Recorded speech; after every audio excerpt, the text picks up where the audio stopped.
If you've ever landed feeling stiff, overheated, irritated, or just done, chances are it wasn't the flight, it was actually the outfit.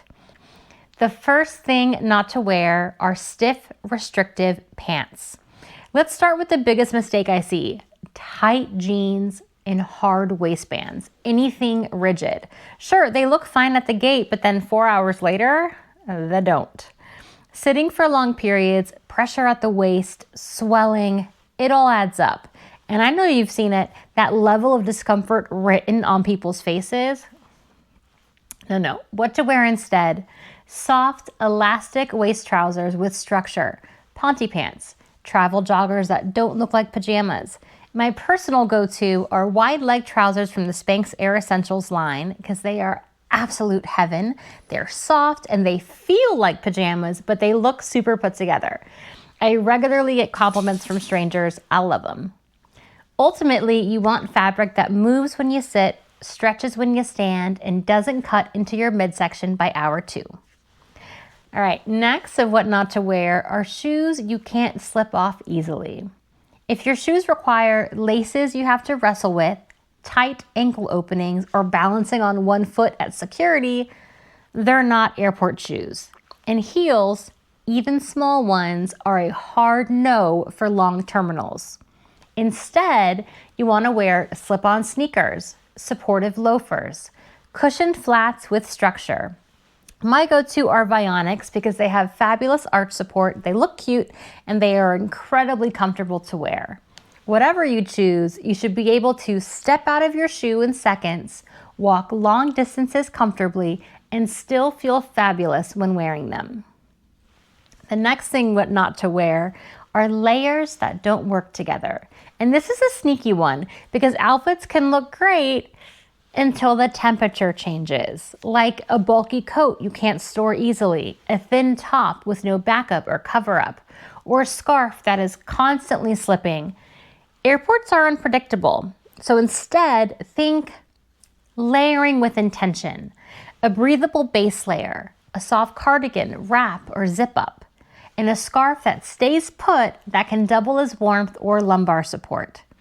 Every layer should earn its place. Personally, I live in my Spanx Air Essentials wrap because it's incredibly soft and has just the right amount of weight. It kind of feels like a hug. All right, next of what not to wear are fabrics that show everything. Talking wrinkles, sweat marks, pet hair, lint.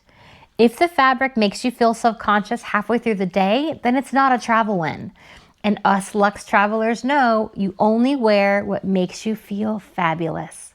Everything else isn't worth the time or the effort.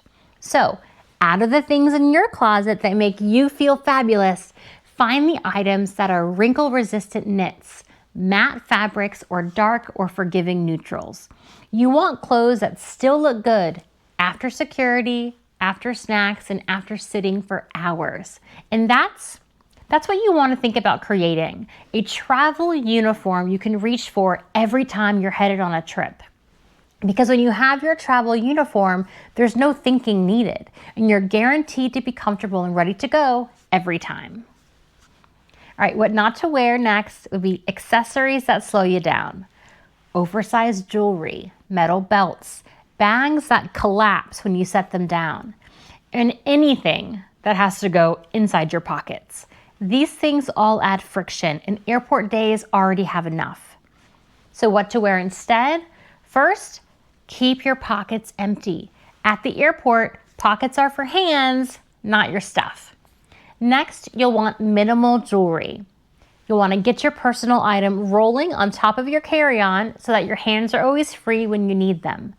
And if you insist on carrying a bag, make it a structured tote or backpack that stays upright if and when you need to set it down. Everything should be easy, intentional, and secure. All right. Now for the recap on what to wear instead, the Luxe Global Living Airport Formula. You ready?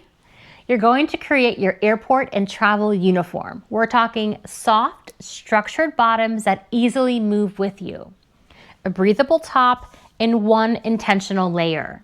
You'll want supportive slip-on shoes and a hands-free bag or personal item that is ideally rolling on top of your carry-on. And all of these things, when worn, should make you feel fabulous and put together. Confident, comfortable travel begins when you feel confident and comfortable in what you're wearing. Once you find that combination, make it your uniform and wear it every single time. So that's what not to wear to the airport and what to wear instead for travel days that feel smoother and more luxe. If you're building a comfort-first travel life now and into your future, subscribe to Luxe Global Living. We're here to make every journey feel lighter.